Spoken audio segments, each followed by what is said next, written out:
Hey, this is Roger Tiny Kohrs, bass player with Unknown Hinson, here for Bootlegger Guitars. I want to talk to you about the new bass from Bootlegger, the Ace bass.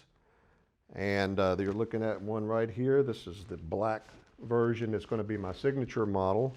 And I also have this one right here, which is the model that's in production right now, the Ace bass. And I'd like to tell you a little bit about it.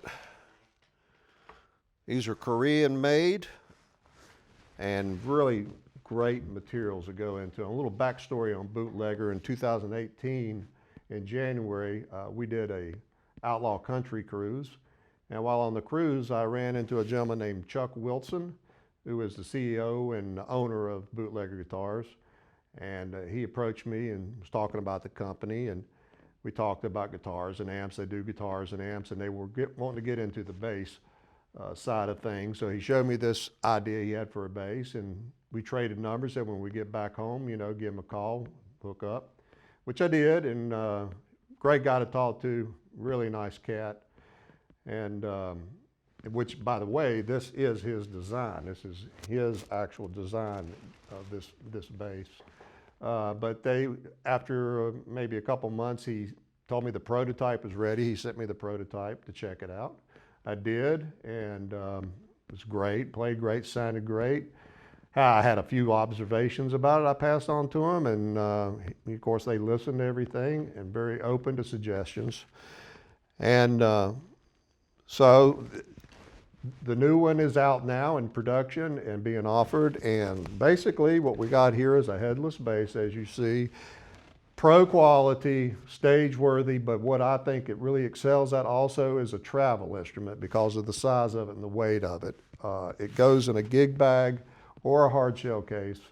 And I tell you, if you're traveling like I do and touring, it's great because, you know, if you got to work on material or got a little recording rig or something that you carry around, you know, a laptop or something, and you got work to do in your hotel room after a gig or whatever, this is the ticket, man, because it sounds great. It's strapped on your back. You're not going to knock into ceilings and doorways like I do when you put on a regular bass, about knock the headstock off. So I really dig this thing. The other thing that's cool about it, of course, is that the tuning keys are down here.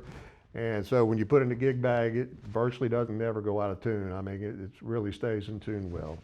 And the features of this thing, it's a full 24 fret, 34-inch scale. They have developed their own system where you actually don't have to use double ball strings. You can use regular bass strings. You just put them through here and you clamp this down.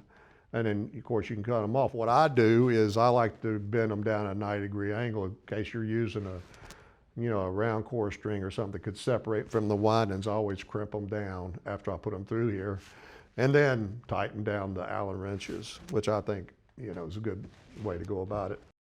And then you've got a monorail system down here on the bridge. Each one is an individual saddle. So I guess theoretically behind that is you're not getting sympathetic vibrations from a full bridge. You know, there's a lot of pluses for a high mass full bridge, but this works really well too. It's real clean and distinct.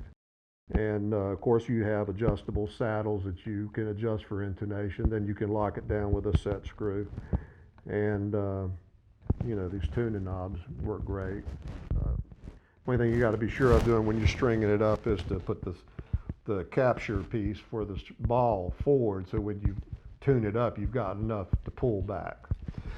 The other thing is it's basically a two pickup instrument, and these are Korean made pickups, but they sound great. They're quiet, got lots of tone, and I really dig them. They also There's another company that we're dealing with, Tesla pickups, and we're going to be talking about those soon also. So what you got it's really a 13 point something radius. I used a 10-inch radius when I set mine up and it worked fine. So it's somewhere in between there. It's real easy to set up. Of course, it has a truss rod, but I haven't had to touch a truss rod in either one of them yet. And I was able to get I don't know if you can see, but the action is really close. I think it's 8/64 at the 17th fret is where I set it. The wood, it's a hard maple neck, and it runs all the way. I think it's a laminate, 3-piece laminate body all the way through, and swamp ash wings on it. And the fretboard is, I'm not familiar with this wood, it's Brazilian cherry Jatoba wood. I don't even know if I'm pronouncing it right, but it's a really nice fretboard, nice almost quasi diamond shaped inlays. And it feels great, and it's real comfortable. The radius that it's at is real comfortable. On basses, I think the flatter radius for me works really well. It's not like you're playing barred chords or something on a guitar where you like a lot of players like to have a rounder radius. So basically that's it. This one, like I said, is the gloss black. This will be the tiny model, and this one is the honey finish. And the other cool thing they do on these is they don't call this a logo, it's a tattoo. You hear that, Chuck? You got the Bootlegger Ace tattoo. So I thought that was kind of a cool thing they got. And the other thing is, like I said, you can either get a hard shell case or a gig bag with it. And I dig the gig bag, really, because it makes it so easy to get in and out of places. I think this is between 7 and 8 pounds, so it's nothing to it. It's pretty light. And the only other thing about it is this one being a full 2 octaves, it's pretty far out here, so that takes some getting used to. And I know some guys that played it, they love it. They think that they have to get used to that. I think if you sit there and get used to it, eventually you start feeling it.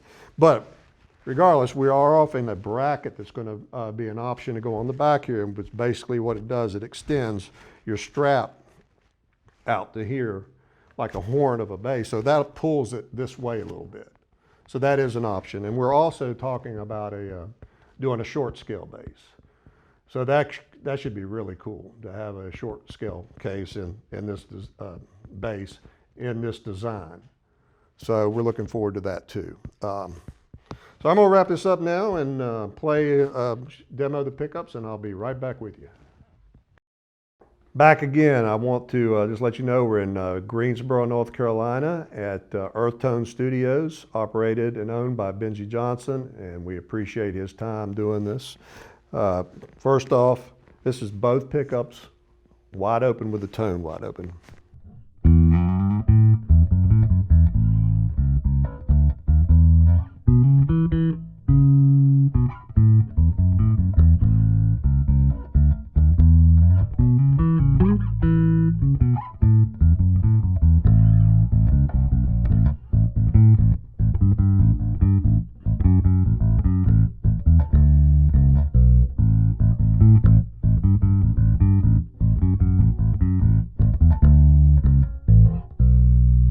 Okay, that's both pickups. All right, I'm going to roll off the bridge pickup all the way, and this will just be the neck pickup.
that's just the neck pickup for like a upright or walking blues.